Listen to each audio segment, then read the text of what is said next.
Është shumë e rëndësishme që një femër të jetë e pavarur financiarisht.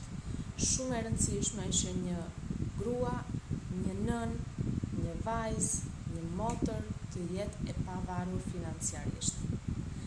Të dashura, nuk ka rëndësi se kush është babai juaj, kush është vëllai juaj, kush është partneri juaj, cili është bashkëshorti juaj.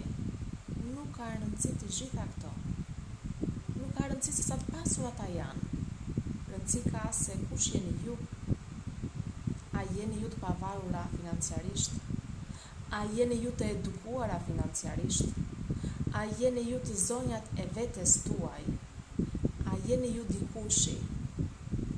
A keni ju vlera? A jeni të dobishme? Apo kontribuoni për shoqërinë? Apo po kontribuoni për familjen tuaj? Po i plotësoni dëshirat vetes tuaj? A i keni të realizuara ëndrat tuaja? Të gjitha këto kanë rëndësi. Pra, është shumë e rëndësishme që një vajzë të jetë e pavarur financiarisht. Të mos ketë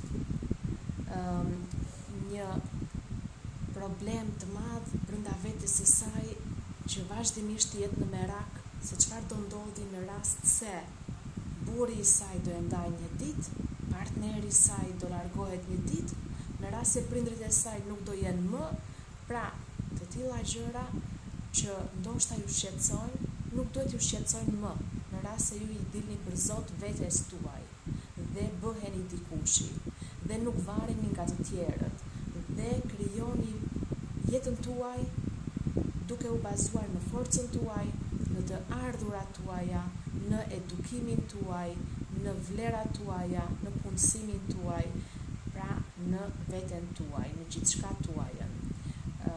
Të dashura motra, është shumë e rëndësishme që të mos e kaloni kohën kot, por të dini ta menaxhoni mirë atë, të dini të tregoni veten tuaj se kush jeni, të vini në veprim të gjitha njohurit që ju keni, të jepni maksimumin tuaj kudo dhe realisht ju them edhe prindërve t'i kushtojnë shumë rëndësi edukimit të vajzave tuaja, që ato të jenë dikush dhe mos prisni që të vi burri i saj nesër pas nesër apo partneri i saj që ta bëjë ato të jetë dikush.